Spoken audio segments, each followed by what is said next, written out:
Segera download Quran Tadabbur, dia meraih tafsir kebaikan. dalam genggaman Contoh Anda. bulan Ramadan adalah bulan Al-Quran.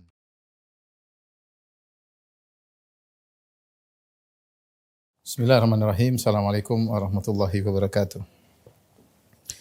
Alhamdulillahi ala ihsanih wa syukru lahu ala taufiqihi wa amtinani. Wa asyhadu an la ilaha illallah wahdahu la syarika lahu ta'ziman li sya'nih. Wa asyhadu anna Muhammadan abduhu wa rasuluhu da'ila ridwani. Allahumma salli alaihi wa ala alihi wa ashabihi wa ikhwani. Para dokter yang dirahmati Allah Subhanahu wa taala, kita lanjutkan bahasan kita pada Syarah Al-Arba'in An-Nawawiyah. 42 hadis yang dihimpun oleh Al-Imam Nawawi rahimahullahu taala yang secara umum perkara-perkara agama dibangun di atas 42 hadis ini. Dan kita sampai pada hadis ke-35 an Abi Hurairah radhiyallahu taala anhu, dari sahabat Abu Hurairah radhiyallahu anhu.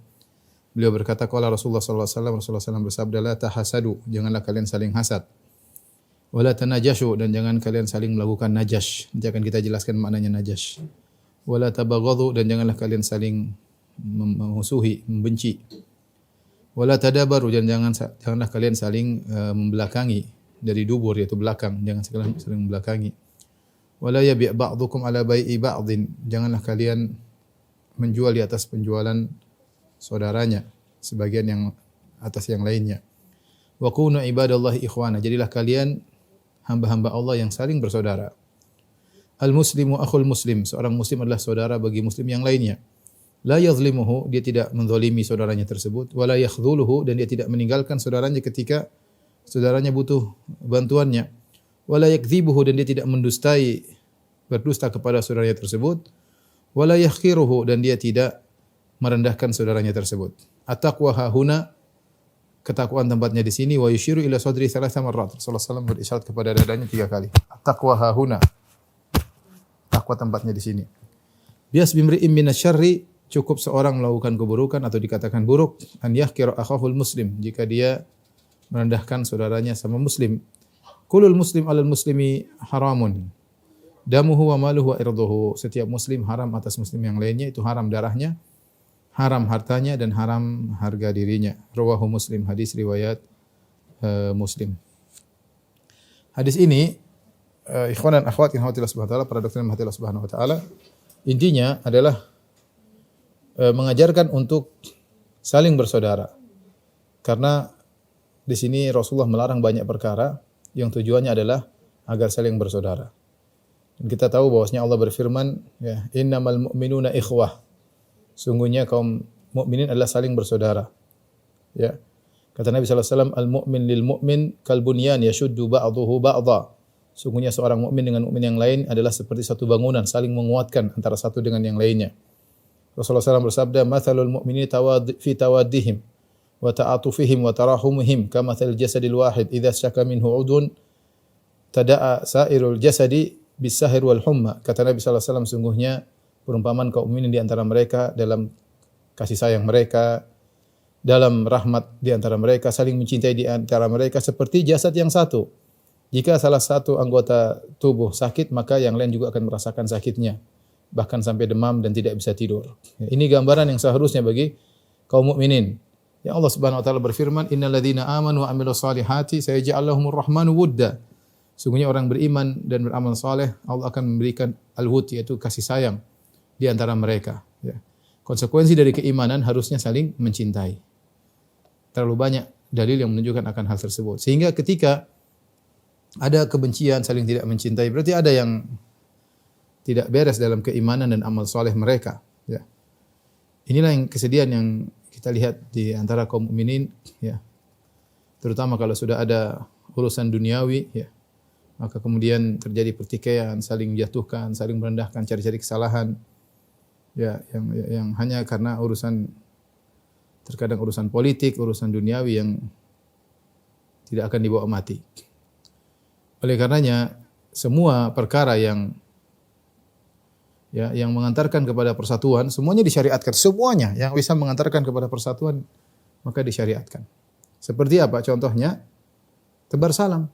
Kata Nabi sallallahu alaihi wasallam, la tadkhulul jannata hatta tu'minu wa la tu'minu hatta tahabbu. Kalian tidak akan masuk surga sampai kalian beriman. Wala tu'minu hatta tahabbu, dan kalian tidak akan beriman sampai kalian saling mencintai.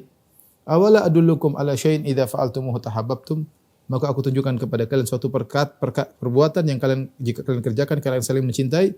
Afshus salama bainakum, tebarkan salam di antara kalian. Tebar salam. Salam secara langsung, salam lewat WhatsApp, salam lewat medsos. Ini contoh.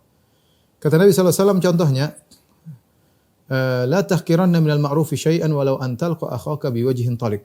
Jangan meremehkan kebaikan sedikit pun meskipun hanya tersenyum ketika bertemu dengan saudara. Senyum dengan saudara kelihatannya sepele, tapi itu bisa menumbuhkan kasih sayang, maka itu berpahala di sisi Allah Subhanahu wa taala. Semua perkara yang bisa menumbuhkan cinta kasih di antara kaum ini semuanya disyariatkan. Dan sebaliknya semua perkara yang bisa memutuskan cinta kasih di antara kaum mukminin semuanya diharamkan. Semuanya diharamkan. Seperti yang disebut dalam hadis ini, hasad, saling boikot, saling mendiamkan, saling membenci, merendahkan yang lain, menzalimi yang lain, ya. Ghibah, namimah, semuanya. Ini hal semuanya yang menjual di atas penjualan orang lain, menawar di atas penawaran saudaranya, melamar di atas lamaran saudaranya. Ini semua perkara bisa menimbulkan pertikaian, semuanya diharamkan. Semuanya diharamkan. Karena innamal mu'minuna ikhwah. Sungguhnya kaum mukminin adalah saling bersaudara, ya. Saling bersaudara. Ya, kita sama-sama mengucapkan la ilaha illallah. Ya. Kita sama-sama mengucapkan la ilaha illallah, sama-sama mengatakan Muhammadur Rasulullah. Ya. Oleh karenanya ini harus diperhatikan oleh kita semua. Maka pada kesempatan kali ini kita akan bahas hadis tentang diperintahkannya untuk saling bersaudara, wa kunu ibadallahi ikhwana. Jadilah kalian hamba Allah untuk saling bersaudara. Dan diharamkannya perkara-perkara yang bisa merusak semua persaudaraan tersebut. Saya ulangi hadisnya, Rasulullah mengatakan la tabaghad, la tahasadu, jangan saling hasad, wala tabaghadu, wala tanajashu, jangan berbuat najash, wala tabaghadu, jangan saling memusuhi, wala tadabaru, jangan saling memboikot, wala yabi' ba'dhukum ala bai'i akhihi atau ala bai'i ba'dhin, jangan menjual atas penjualan yang lain. Wa kunu ibadallahi ikhwana. Kemudian kata Nabi sallallahu alaihi wasallam, al-muslim akhul muslim, seorang muslim adalah muslim yang lain. La yadhlimuhu, jangan dia zalimi, wala yakhdhulhu, jangan dia tinggalkan ketika membutuhkan pertolongannya, wala yakdzibu, jangan mendustai dia, wala yahqiruhu, dan jangan merendahkan dia, ya. Kemudian Rasulullah SAW menutup dengan kaidah al-muslim alal muslim, muslim al muslim haram. Semua muslim haram bagi yang lainnya, apanya darahnya haram, tidak boleh ditumpahkan, tidak boleh dilukai. Kemudian maluhu, tidak, hartanya haram, tidak boleh diambil barangnya, hartanya. Kemudian irduhu, dan harga dirinya juga haram. Tapi kita masuk pertama adalah mengenai larangan Nabi yang pertama, la tahasadu, janganlah kalian saling hasad di antara kalian.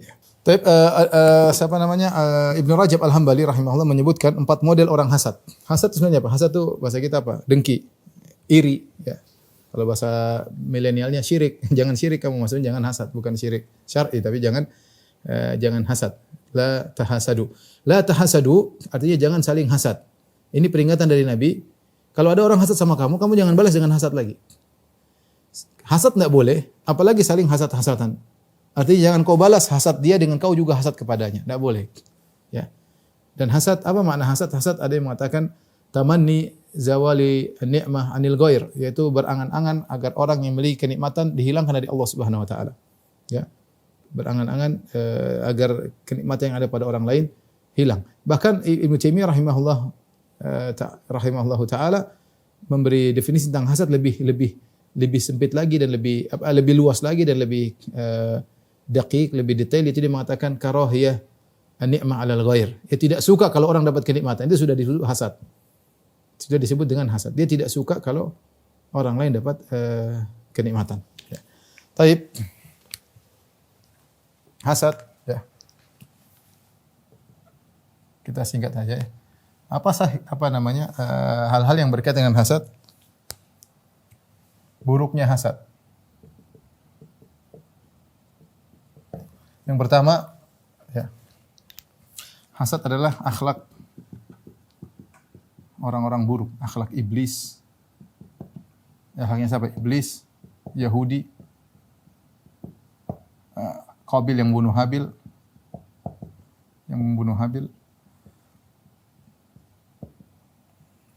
akhlaknya orang-orang munafik, Abdullah bin Ubay bin Salul. Ini semua adalah karena hasad. Ya. Hasadnya kaum Nabi Saleh kepada Saleh. Iblis hasad kepada Adam alaihissalam. Protes. Kenapa? Iblis sudah lama mulia sampai dia dari jin tapi dia disejajarkan dengan golongan malaikat. Tiba-tiba Allah ciptakan Adam yang Allah berikan kemuliaan. Adam Allah ciptakan dengan kedua tangannya. Kemudian Adam Allah ajarkan ilmu yang malaikat saja tidak tahu. Kemudian Adam Allah suruh alaihissalam, Allah suruh malaikat dan iblis sujud kepada Adam. 3 keistimewaan Adam yang iblis tidak punya. Diciptakan langsung kedua tangannya, diberi ilmu yang tidak diketahui oleh yang lainnya. Yang ketiga, malaikat dan iblis suruh sujud pada Adam. Akhirnya iblis pun hasad. Ya, hasad dan akhirnya menggoda Adam, ingin agar Adam keluar dari surga. Ya. Yahudi hasad. Sudah menanti-nanti Nabi yang terakhir. Ya, dan dia sudah nunggu-nunggu sampai bahkan tinggal di kota Madinah. Mereka tahu informasi Nabi terakhir tersebut akan berhijrah ke kota Madinah. Dan mereka sampai bermarkas di kota Madinah. Sampai 3 suku, Bani Qainuqa, Bani Nadhir, Bani Quraidah. Semuanya kumpul di situ. Nunggu Nabi terakhir. Ketika Nabi terakhir tersebut muncul, mereka kecele. Mereka menyangka Nabi terakhir tersebut dari Bani Israel, ternyata dari Arab. Mereka tidak beriman. Kenapa? Hasad. Mereka menyangka suku mereka Yahudi yang terbaik. Tidak boleh ada Nabi dari suku yang lain. Hasadan min indi anfusihim. Min ba'di ma tabayyana lahumul haq. Hasad dari diri mereka setelah jelas kebenaran. Akhirnya mereka menolak kenabian Nabi Muhammad SAW karena tidak ada sebab lain. Hasad. Allah sebutkan seperti kaum Nabi Saleh. Abasyaram minna wahidan nattabi'uh. Inna idzal lafi dhalali wa su'ur. Kaum Nabi Saleh menolak Nabi Saleh, kata mereka kenapa? Kenapa satu orang kita ikuti? Kita banyak. Hasad. Kenapa Nabi Saleh dapat kenikmatan? Orang musyrikin hasad kepada kaum muslimin, ahula imanallahu alaihi min bainina. Kok bisa Allah berikan kepada mereka kenikmatan orang Abu Bakar dan teman-temannya, kenapa kami tidak? Hasad. Penyakit hasad ini bahaya. Qabil yang membunuh Habil, ya. Fatuqbila min ahadi ma lam yutaqabbal min al-akhar qala aqtulannak. Qabil memberi korban, Habil memberi korban Habil diterima, Qabil tidak terima, qala aku akan bunuh engkau. Gara-gara apa? Hasad. Akhlak yang buruk. Orang munafik, kenapa tidak beriman? Abdullah bin Ubay bin Salul, kenapa tidak beriman kepada Nabi sallallahu alaihi wasallam? Dia hasad. Jadi ketika suku Aus Khazraj tadinya adalah suku yang saling berperang, ya, sampai mereka puncak peperangan dalam perang Yaum Bu'ath, perang Bu'ath 5 tahun sebelum Nabi berhijrah. Ketika mereka perang, mereka semua pembesar-pembesar mereka meninggal. Tinggal 2 orang kalau tidak salah, Abu Amir Al-Fasiq sama Abdullah bin Ubay bin Salul. Dan Abdullah bin Ubay bin Salul ini calon utama untuk diangkat menjadi pemimpin karena semua senior sudah mati. Tinggal junior-junior semua. Dan makanya pimpinan kaum Ansar itu junior-junior, tidak ada yang senior. Yang senior tinggal 1 namanya Abdullah bin Ubay bin Salul dan juga ada Abu Amir Al-Fasiq, tapi dia yang memegang peranan. Abdullah bin Ubay bin Salul, dan mereka akan mengangkat dia sebagai pemimpin. Tahu-tahu Muhammad SAW sudah hijrah, semua berubah. Rencana yang tadinya mau diangkat jadi pemimpin berubah, akhirnya Rasulullah yang diangkat menjadi pemimpin di kota Madinah. Abdullah bin Ubay bin Salul hasad kepada Nabi SAW dan tidak mau beriman kepada Nabi SAW. Akhirnya menampakkan Islam, batinnya benci kepada Muhammad. Karena apa? Karena hasad. Jadi hasad adalah akhlak orang-orang yang buruk. Iblis, Yahudi, Qabil, dan yang lain. Ini. Yang pertama, yang kedua, keburukan hasad. Hasad ya, bentuk protes kepada takdir Allah. Ya, protes. Ahum yaqsimuna rahmat rabbik. Apakah mereka yang bagi-bagi rahmat Allah? Allah yang bagi-bagi, Allah kasih ini pintar ini pintar anu, ini tampan, ini cantik, ini kaya, ini miskin. Allah yang bagi-bagi semuanya terserah Allah. Kemudian dia protes, memang tidak pantas. Harusnya yang pantas saya, atau dia tidak pantas. Berarti orang hasad itu protes kepada pemberian Allah. Protes dia. Protes. Dan ini bentuk protes kepada Allah tentu merupakan dosa. Dia tidak setuju kalau orang ini diberi kekayaan. Dia tidak setuju kalau orang ini pintar. Dia tidak setuju kalau orang ini terkenal. Dia tidak setuju. Bukan karena ada mubarir, ada suatu faktor syar'i yang membuat dia tidak setuju. Tapi karena hasad semata. Karena hasad. Karena dia. Kenapa dia yang harus begitu, kenapa saya tidak? Kenapa dia tampan, saya tidak tampan? Kenapa dia cantik, saya tidak cantik? Hasad. Dan ini adalah bentuk protes kepada takdir Allah Subhanahu wa ta'ala. Kemudian hasad mudah mengantarkan kepada dosa-dosa yang lain, kezaliman. Kepada kezaliman. Ya. Jarang orang hasad diam aja. Orang hasad itu biasanya komentar. Apa itu? Dengan lisan atau dengan tindakan. Dia pasti berbuat, ada hal yang membuat dia mengutarakan melampiaskan hasadnya. Jika dia tidak mampu dengan tangan, dengan lisan. Nabi mengatakan, siapa lihat kemungkaran, rubahlah dengan tangannya. Kalau tidak mampu dengan lisan, kalau tidak mampu dengan hatinya. Kalau hasad berbeda. Siapa yang hasad, maka rubahlah kenikmatannya dengan apa? Dengan tangan. Kalau tidak mampu dengan lisan, kalau tidak mampu dengan hati. Orang hasad seperti itu. Dia berusaha agar orang dia hasad tersebut hilang kenikmatan darinya. Kalau bisa dengan tangan, dengan tindakan, dengan melaporkan keburukannya, sehingga jabatannya dijatuhkan, macam-macam dia lakukan. Kalau tidak mampu dengan lisan. Kalau tidak mampu minimal dia jengkel dalam hati. Ini orang hasad seperti itu. Jika mampu menghilangkan nikmat dari saudaranya dengan tangannya dia lakukan. Jika tidak mampu dengan lisan, jika tidak mampu dengan hatinya. Intinya akan memudahkan seorang terjerumus dalam dalam kezaliman. Sehingga ketika dia terjerumus dalam kezaliman, dia menzalimi saudaranya, maka kebaikan dia sangat mudah diambil oleh saudaranya. Dan ini akibatnya apa? Dampaknya kebaikan-kebaikannya mudah habis. Mudah sirna.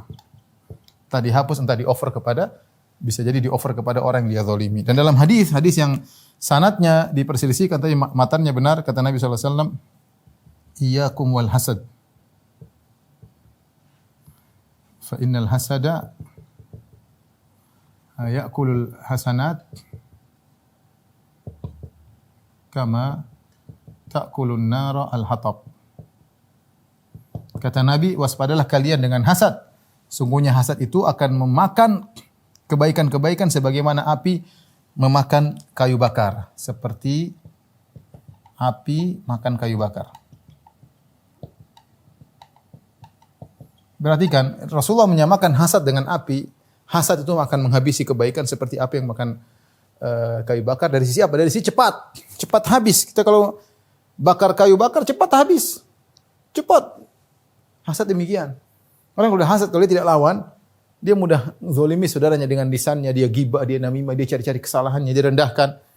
Atau dengan sikap tadi, dengan tindakan. Kalau enggak dia dengan hatinya kebencian luar biasa. Jadi hasad mudah mengantarkan kepada kezaliman. Di antara keburukan hasad,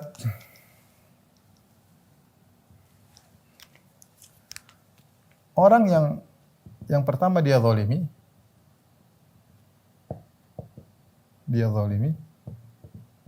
adalah dirinya sendiri. Kasihan orang hasad itu. Yang menderita siapa? Dia sendiri yang menderita. Orang lain semakin maju dia semakin menderita. Apa hubungannya? Kenapa ente menderita? Semakin cantik temannya dia semakin tersiksa. Semakin kaya temannya dia semakin tersiksa. Semakin terkenal temannya semakin tersiksa. Siapa yang dia zalimi? Dia tidak menzalimi orang dia hasad. Yang pertama dia zalimi dirinya sendiri. Dia belum tentu berhasil menghilangkan kenikmatan tersebut dari saudaranya. Tapi yang pertama dia siksa adalah dirinya sendiri. Jelas dia tersiksa. Makanya sungguh menakjubkan orang yang hasad. Yang pertama dia siksa adalah dirinya sendiri. Ya. Maka seorang berpikir jangan sampai sampai dihasad. Oleh karenanya orang hasad adalah orang yang sulit untuk bahagia. Ya. Hasad musuh kebahagiaan.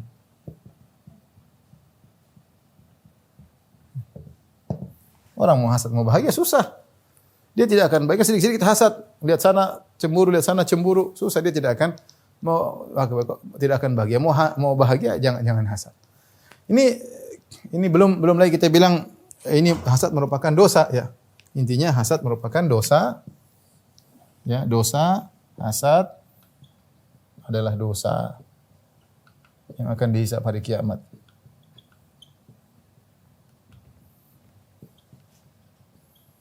Taib, ini dulu kita akan bahas setelah ini macam-macam hasad. Tolong dihapus. Macam-macam orang hasad. Mudah-mudahan kita enggak salah satu yang kita termasuk bagian yang baik. Taib, para dokter rahmatillah subhanahu wa ta'ala. Ya.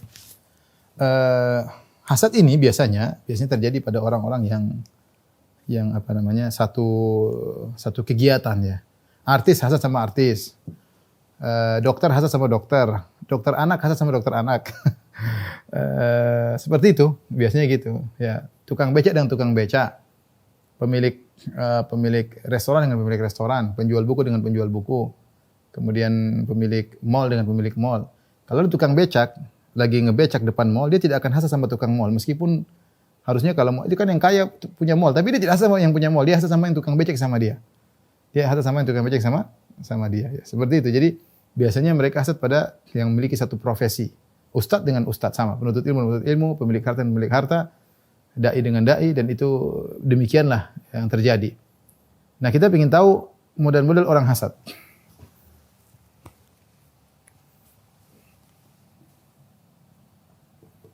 Model-model orang hasad.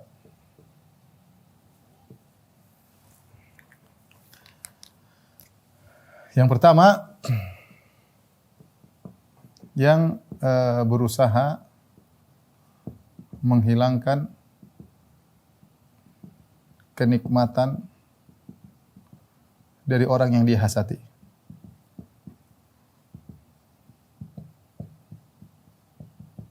Yang kedua, yang tidak berusaha, dia adem-adem aja, tidak berusaha menghilangkan kenikmatan dari yang dihasati.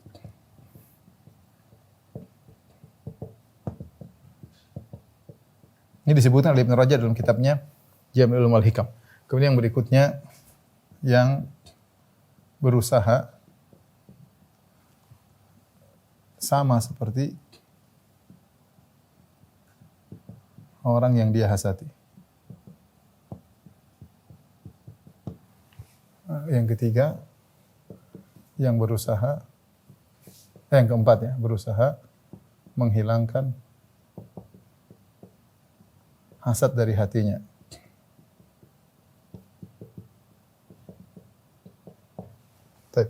Satu, dua, tiga, empat. Perhatikan. Yang pertama, jadi hasad itu apa? Hasad tadi saya sudah sebutkan, al-hasadu ada karohiyatu an-ni'mah al-ghair. Benci, tidak suka orang lain dapat nikmat. Itu sudah hasad, kata Ibnu Taimiyah rahimahullah ta'ala. Kok dia yang senang, kok saya yang susah? Dia yang naik pangkat, kok saya yang jengkel? Kenapa ya? Hasad nih berarti. Kita sekarang yang penting kita punya sinyal. Oh, saya lagi hasad, ngerti? Masalah bisa dilepaskan atau tidak, bisa diingat dirusak. Tapi yang penting Anda sadar dulu Anda hasad. Sampai ada orang datang kepada saya, ya Ustaz, saya hasad Ustaz. Saya hasad sama dia, cuma saya nggak bisa hilangin. Ya sudah, yang penting ente sadar dulu ente hasad. Berarti dia sedang berdosa. Gimana cara untuk menghilangkan hasad tersebut? Tapi yang pertama, yang berusaha menghilangkan kenikmatan dari orang dia hasadi. Ini ada dua model. Yang pertama berusaha, yang penting hilang. Yang penting hilang tanpa harus pindah kepada dirinya. Pindah kepada dirinya. Yang kedua, ingin kenikmatan pindah kepada dirinya. Tersebut pindah pada dirinya.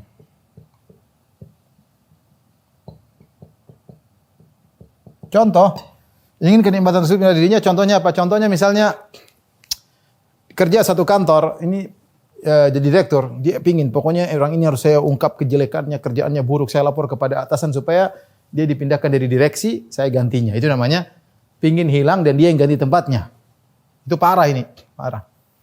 Contoh lagi misalnya seorang hasad sama temannya mukanya biasa-biasa tapi istrinya cantik. Waduh, itu teman miskin biasa-biasa ini cantik. Dia pingin temannya segera mati supaya kalau janda dia yang ambil. Jadi dia pingin berpindah nikmat tersebut pada dirinya. Itu contoh, maksudnya ingin kenikmatan tersebut pindah pada dirinya. Ini banyak orang seperti ini banyak.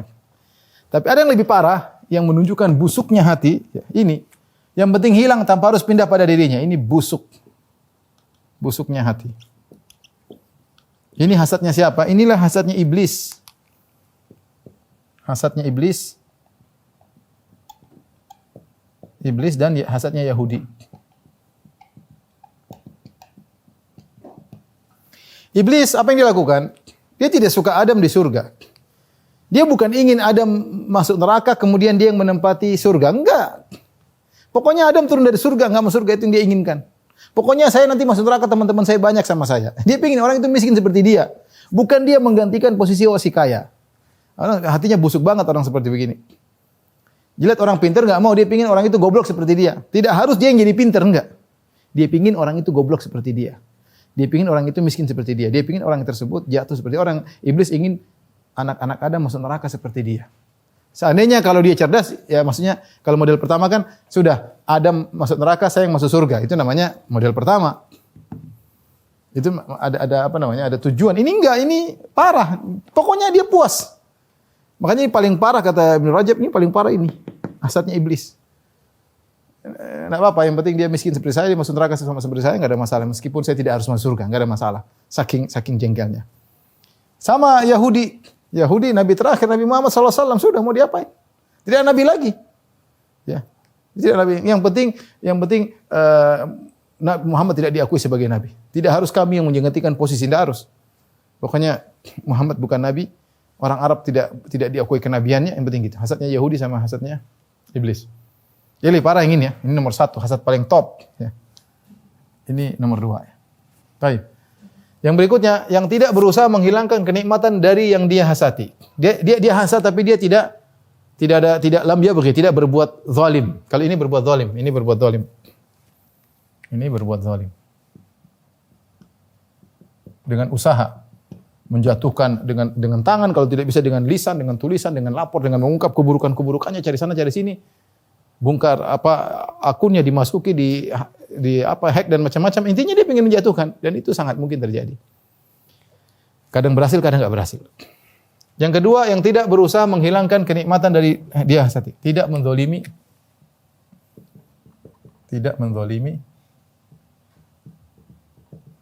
yang dihasati. Ini juga ada 2 model kata Ibnu Rajab Al-Hambali, ada 2 model. Yang pertama adalah yang tidak bisa menolak dari dirinya. Hasad dari dirinya. Dia tidak suka dia hasad. Dia tidak suka dia hasad. Tapi dia tidak bisa menghindar. Dia tidak suka kondisinya yang hasad.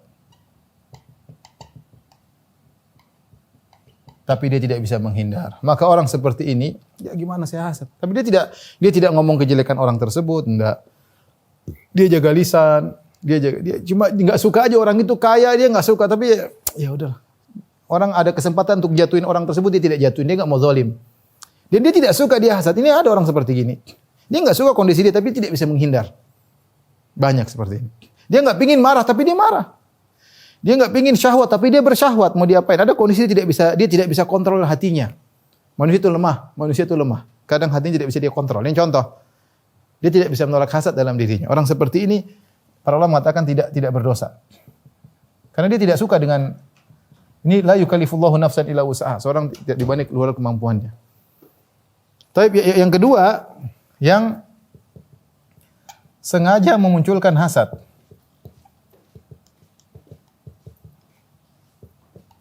Hasad dalam dirinya. Bagaimana? Dia mikir-mikir. Caranya gimana? Misalnya dia lihat lihat akun orang yang dia hasad tersebut. Waduh, orang ini. Dia sengaja nimbulkan hasad. Ini dosa kalau yang ini. Ini dosa. Ini berdosa karena dia ikhtiar. Dia atas pilihan dia sendiri. Dia berusaha bikin hasad dalam dirinya. Kalau dia masih menahan omongan, dia masih pada golongan. Kalau tidak menahan, dia masuk kepada golongan sebelumnya. Oh, ternyata dia ngomong, dia ghibah, dia merendahkan, dia dustai dan macam-macam, dia bohong, hoax dan macam-macam, maka dia jatuh pada yang pertama. Ingat ini mencakup perkara dunia, perkara politik dan macam-macam semuanya ya, perkara pekerjaan semuanya. Ya. Kalau dia sengaja, meskipun dia bisa tahan mulut, tahan ini, tapi kalau dia sengaja menimbulkan hasad dalam dirinya, maka dia berdosa karena hasad adalah amalan hati. Rasulullah SAW mengatakan, la tahasadu, jangan kalian hasad. Jaga diri hati kalian. Kalau tidak bisa dihindari, lain cerita. Dimaafkan. Dia benci dengan kondisi dia. Tapi ini dia biarin. Bahkan dia cari-cari supaya dia hasad. Ngelihat lagi orang tersebut, hasad lagi. Sudah tenang-tenang, lihat lagi kabar-kabar, hasad lagi. Ini dosa. Tapi yang ketiga, yang berusaha sama seperti orang yang dia hasati. Ini ada 2 model. Dia tidak Dia tidak benci ya. Dua model ya. Dia ingin seperti orang yang dia hasati. Ada dua. Jika perkara dunia,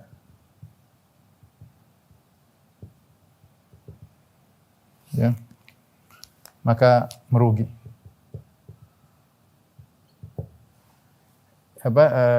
Ya wailatana apa namanya?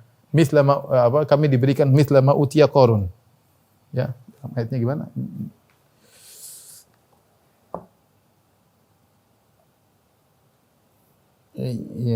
Ya laitalana ya mithlu ma utiya Qarun. Ya laitalana mithlu ma utiya Qarun.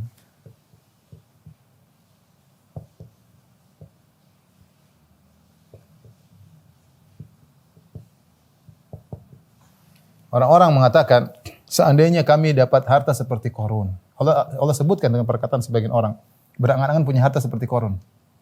Seandainya kami diberi harta seperti Qarun. Tentu ini adalah hal yang buruk. Buat apa ente dunia banyak-banyak? Ente tambah repot dihisab. Tambah repot, macam-macam lah, repot. Waktu habis mikirin dunia, waktu ya. Kecuali dunia Anda digunakan untuk akhirat. Oke, silakan. Kita pingin akhirat. Kalau akhirat oke. Jika perkara akhirat, maka ini baik. Jika dia hasad pada perkara akhirat, maka ini dianjurkan, maka dianjurkan. Dalam hadis kata Nabi SAW, la hasada illa fitnatain. Kata Nabi, la hasada illa fitnatain. Kata Nabi, tidak ada hasad kecuali pada dua orang. Siapa dua orang tersebut? Rajulun atahu Allahul hikmah wa yaqdi biha wa huwa yu'allimuha. Pertama orang alim. Yang kedua orang kaya donatur. Antum hasad sama orang ini bagus dan antum ingin seperti dia karena ini akhirat. Kita kan hasad sama orang ingin seperti bukan ingin dia jadi miskin, bukan ingin dia jadi goblok orang alim tadi, tidak. Kita ingin seperti dia. Ini namanya ghibthah kalau istilah syar'i namanya al-ghibthah. Al-ghibthah. Ingin seperti dia. Kata Nabi, la hasada illa fitnatain. Tidak ada hasad kecuali pada dua orang. Pertama, rajulun atahu Allahul hikmah, orang yang Allah berikan pada ilmu. Wa huwa yaqdi biha wa yu'allimuha. Dia berhukum dengan ilmu dan dia ngajarin ilmu. Ya, kita ingin seperti orang berilmu, ingin seperti dia, ingin nyebarin ilmu. Kita ingin seperti para ulama yang Masya Allah umur mereka berkah, akhlak mereka mulia, mereka banyak produktivitas, Masya Allah. Kita ingin seperti mereka. Kita berusaha ke sana. Kita tidak ingin mereka terjatuh, enggak. Tapi ini perkara akhirat. Sama yang kedua, perkara dunia tapi untuk akhirat. Wa rajulan atahu Allahul mal wa huwa yusallituhu ala halakati fil haq. Seorang yang Allah berikan harta kepada dia, perhatikan sabda Nabi. Wa huwa yusallituhu ala halakati fil haq. Dan dia berusaha untuk mensirnakan hartanya dalam kebenaran. Yusallit itu berusaha, salit itu berusaha. Artinya apa? Orang ini siapa sih tidak suka dengan harta? Bohong orang tidak suka harta. Ya. Innal insana wa innahu li hubbil khairi lasyadid. Manusia itu suka dengan harta, kata Allah Subhanahu wa taala. Wa tuhibbunal mala hubban jamma, kalian cinta kepada harta dengan cinta semua manusiawi. Tapi dia lawan kecintaannya kepada harta, yusallit, dia berusaha mengalahkan hawa nafsunya untuk mengeluarkan hartanya, dia sirnakan dalam kebaikan. Dia sirnakan dalam kebaikan, dia ini untuk ini. Seakan-akan hartanya sirna. Sampai sebagian ulama mengatakan ini dalil bahwasanya dia berusaha kalau sudah bersedekah dia berusaha lupakan. Dia berusaha lupakan, seakan-akan sudah sirna. Tidak dia ungkit-ungkit lagi. Tapi dia perlu perjuangan. Orang seperti ini perlu kita hasati untuk kita tiru. Kalau orang kaya banyak, tapi yang kaya dermawan yang sedikit, yang saya bilang orang Islam ini banyak yang kaya tanah air. Yang masalahnya yang pelit juga banyak. Pelit juga banyak. Maksudnya yang pingin kaya tapi dermawan, karena Islam butuh kepada dua model orang ini. Ilmu tanpa ada sarana repot, sarana tanpa ada ilmu juga, dakwah juga butuh. Dari zaman Nabi SAW, Nabi butuh orang-orang yang berada. Nabi ditakdirkan Allah menikahi Khadijah, janda kaya raya. Nabi ditakdirkan Allah bertemu dengan SAW bertemu dengan Abu Bakar As-Siddiq, seorang saudagar kaya raya. Ditakdirkan bertemu Abdurrahman bin Auf juga kaya raya, Utsman bin Affan juga kaya raya. Nabi butuh dana untuk berjuang di jalan Allah Subhanahu wa taala. Maka dua orang ini perlu kita hasati. Kenapa? Ini hasad dalam perkara agama. Hasad dalam perkara dunia percuma, sama seperti orang-orang hasad sama Qarun, pengin punya duit banyak. Ya laitana misla ma utiya Qarun. Kami ingin seperti yang Qarun diberikan sama Qarun. Kalau cuma sampai situ percuma, ente kaya-kaya buat apa? Bikin hisab panjang, masuk surga belakangan, repot. Belum lagi potensi untuk bermaksiat, kalau harta banyak mudah untuk bermaksiat. Tapi kalau Anda niatnya punya harta banyak untuk bisa punya andil untuk Islam dan kaum muslimin, untuk masa depan Anda di akhirat, maka Anda apa-apa, bagus, niat yang benar. Saya ingin seperti itu, saya ingin bersedekah, saya ingin buka rumah tahfidz, saya ingin buka pondok, saya ingin bangun masjid, saya ingin begini, saya ingin buka rumah para janda supaya para janda bisa tinggal gratisan ya. Saya ingin ini, enggak apa-apa, enggak ada masalah. Ingin bantu anak yatim, silakan. Yang penting niatnya benar.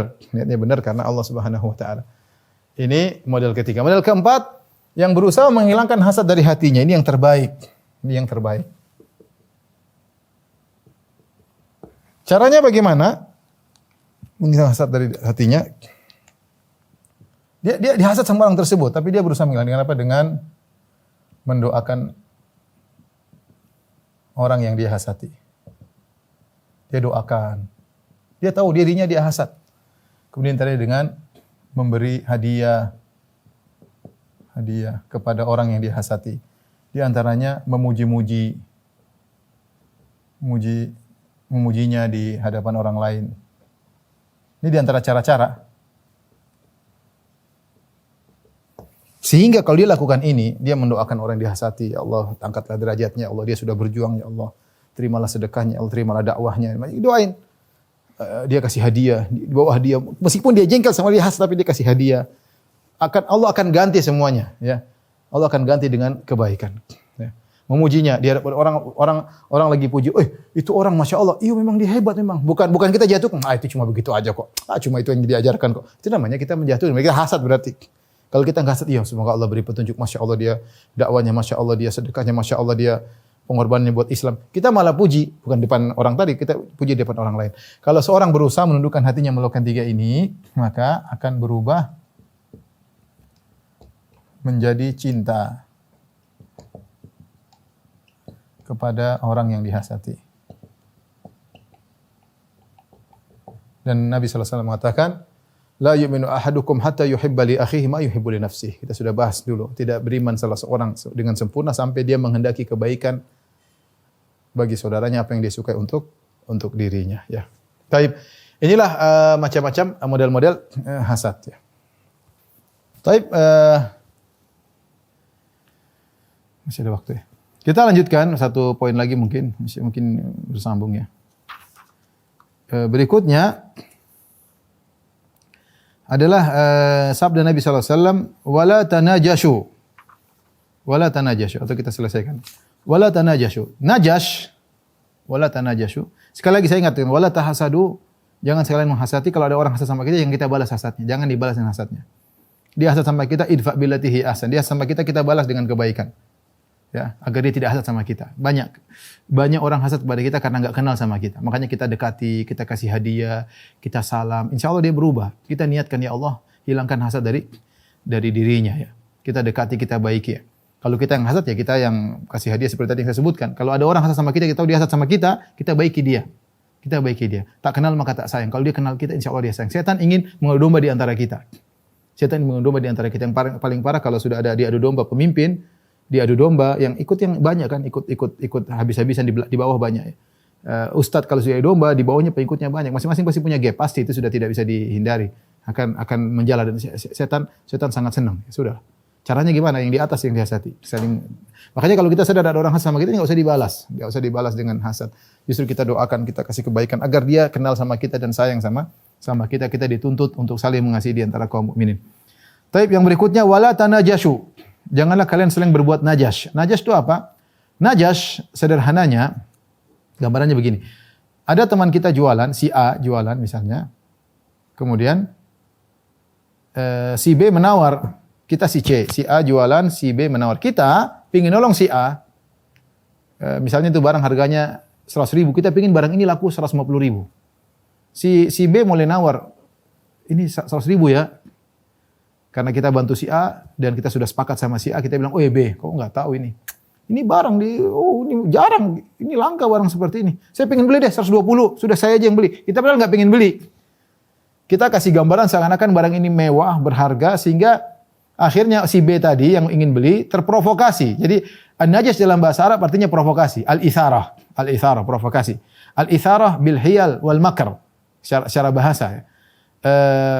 Memberi provokasi dengan trik-trik yang tidak benar. Dan itu diambil seperti seorang yang menangkap hewan buruan namanya najis dalam bahasa Arab. Orang yang menangkap hewan buruan namanya najis. Caranya gimana? Dia pasang perangkap, kemudian dia takut-takutin hewannya kabur masuk perangkap. Maka digunakan untuk orang yang memperangkap saudaranya sehingga beli barang lebih mahal. Itu namanya najas. Ya. Intinya seorang berusaha pura-pura menawar supaya padahal dia tidak ingin beli, supaya orang tersebut terprovokasi kemudian beli dengan harga yang mahal. Itulah dilarang oleh Nabi SAW. Karena sungguhnya kita pengkhianat, kita khain. Makanya orang najis dikatakan khain, pengkhianat. Harusnya kamu tolong saudaramu, bukan malah kamu merugikan saudara. Apalagi kalau kita sudah kerjasama dengan si penjual, nanti bagi-bagi untung ya. Saya kasih laku 150 ribu, bagi 2 nanti untungnya. Ini jelas tidak boleh, hukumnya haram. Beda kalau Anda benar-benar ingin beli terus enggak, jadi lain cerita. Tapi kalau Anda sengaja pura-pura nawar, seakan-akan harganya barangnya tinggi, ternyata tidak, supaya orang terprovokasi beli, maka ini hukumnya haram, itulah najas. Ini adalah definisi yang disebutin oleh para fuqaha di zaman dahulu. Kalau kita terapkan najas zaman sekarang juga ada. Najas zaman sekarang contohnya seperti dalam bai'ul muzayadah. Bai'ul muzayadah itu seperti dalam bahasa lelang, jualan lelang. Orang dia pura-pura 1 juta padahal dia tidak ingin beli supaya orang terprovokasi naik 1.100.000. Kita naikin lagi. Dia sudah kerjasama sama penjualnya 1.500.000. Ayo siapa lagi? Naik lagi. Ini dia nggak sengaja, dia tidak ingin beli. Ini najas. Mencelakakan saudara, mungkin kerjasama ada tim 5 orang, kamu pura-pura tawar tinggi-tinggi supaya orang terprovokasi naik yang lebih tinggi. Hukumnya haram, tidak boleh. Namanya jual beli lelang. Tambah lagi. Ini bohongin teman, tidak boleh. Akhirnya ada yang terprovokasi, orang tawar tinggi-tinggi. Saya kasih naik 50 ribu aja, akhirnya saya diterima. Padahal itu semua temannya semua. Kasih harga barang dinaikkan. Ini contoh najas zaman sekarang. Jual beli lelang yang seorang pura-pura beli, kemudian dia naikkan harganya, ternyata tidak benar. Contoh lagi seperti termasuk najas adalah iklan-iklan. Iklan-iklan yang enggak benar. Iklan misalnya pakai rambut kemudian jadi mengkilat. Memang dia padahal tidak pakai sampo itu. Iklan sampo misalnya. Sampo yang dia ke salon harganya mahal-mahal. Dia beli sampo harganya 30 ribu, kemudian rambutnya menjadi bohong. Orang yang ngeblok, tapi sebenarnya kita sama-sama tahu ini iklan bohong juga, sama-sama tahu. Tapi kalau orang yang nggak tahu kan, seakan-akan, ini sampo memang mahal. Ternyata dia pakai nggak berubah-ubah aja, tapi rambutnya kusam dan kusut ya. Kusam dan kusut ya. Ini contoh iklan-iklan palsu termasuk najas. Membuat orang terprovokasi, ingin beli, padahal hakikatnya tidak demikian. Termasuk testimoni. Mereka kurang testimoni yang benar, jangan bohong. Orang-orang bintang iklan ini jangan bohong. Ini. Padahal dia sendiri cuma sekali itu aja dia konsumsi. Dia bohong berarti. Dia bohong. Ya. Dan itu memprovokasi orang-orang itu. Dia makan haram. Karena dia dapat duit ya untuk iklan yang dia sendiri dia tidak yakin dengan apa yang dia ucapkan. Kan bohong namanya. Mengesankan orang untuk provokasi untuk beli. Ya. Beda kalau memang enak, ada masalah kita bantu teman-teman kita. Ini enak, Masya Allah. Nggak ada masalah. Tapi kita beli testimoni yang bohong. Atau iklan, sama dengan iklan, sama hukumnya. Ternyata orang terprovokasi untuk beli, ternyata barang yang tidak sesuai dengan apa yang sebenarnya, maka ini adalah najas. Dan ini hukumnya haram, dan ini namanya memakan harta saudara dengan cara yang haram. Tidak halal. Orang terprovokasi beli, ternyata barangnya tidak sesuai dengan yang diharapkan. Wallahu a'lam bishawab. Sambil hin saja para dokter sekalian rahmatillah subhanahu wa ta'ala. Insyaallah kita lanjutkan pekan depan. Kurang lebihnya saya mohon maaf. Wabillahi taufiq wal hidayah. Assalamualaikum warahmatullahi wabarakatuh.